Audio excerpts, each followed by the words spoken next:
Well, earlier our economics editor Faisal Islam caught up with the new governor of the Bank of England, Mark Carney. He asked him about today's announcement and also indeed about the Twitter row that was sparked by the announcement that Jane Austen would feature on the £10 note. But first he quizzed him about the new policy.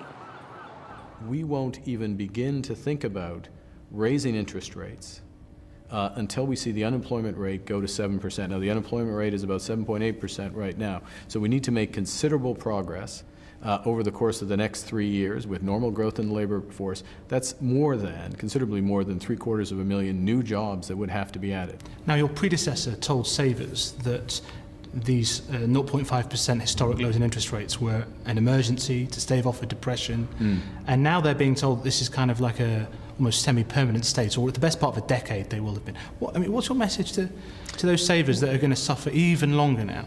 We've started a recovery. It's very welcome, but we shouldn't be satisfied. What's important is that we secure this recovery, that it gains the momentum it needs, not just to grow jobs, but to build the productivity that ultimately are going to give returns, higher wages to individuals, and move this economy forward on a sustainable basis. The best thing for savers ultimately is a strong economy. A strong economy will mean higher interest rates. It'll mean higher asset prices. That will come, and we're doing what we can to ensure that happens.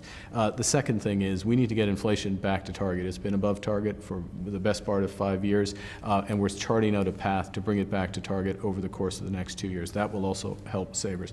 And the third thing, though, is to put this in a broader context, because the savers I know and you know, they care more broadly about their children, their grandchildren, that they have jobs, that they have bright futures, futures for their neighbors, for their friends, and that is what a strong economy will deliver for savers, but for all people across the UK. They were told that this would be a temporary thing. It looks like it will last 7-8 years now. We don't want to have expectations building up of a premature withdrawal of interest rates, of very low interest rates, that snuffs out this recovery, and as a consequence means that savers and people looking for work go through a much longer period of being disappointed.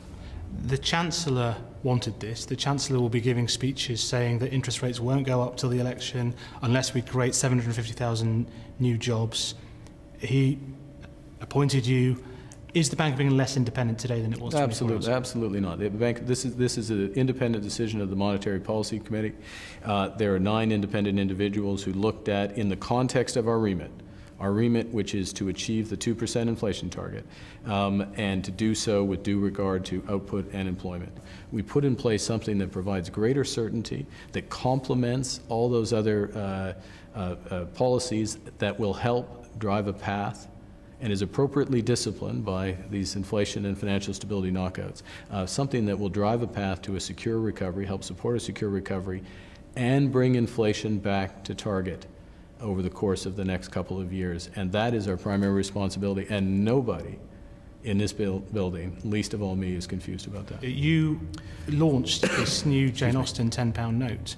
You must have noticed there was a quite shocking response to some of the campaigners that you launched that with. Yeah, it was shocking. It should be prosecuted to the full extent of the law, and this institution, myself personally, have nothing but admiration for Stella Creasy, for Caroline, for Mary, and the other individuals who really brought this issue to a fore, so that we could be as responsive as possible. And by the way, I'll say one other thing on the Jane Austen. It's important that we get across to people across the country as much as possible what we're doing and why we're doing it in a transparent way, and if we've made a mistake, that people understand that we recognize that. Well, we look forward to seeing you on Twitter, Governor. That will probably be the answer. I'll get working on it.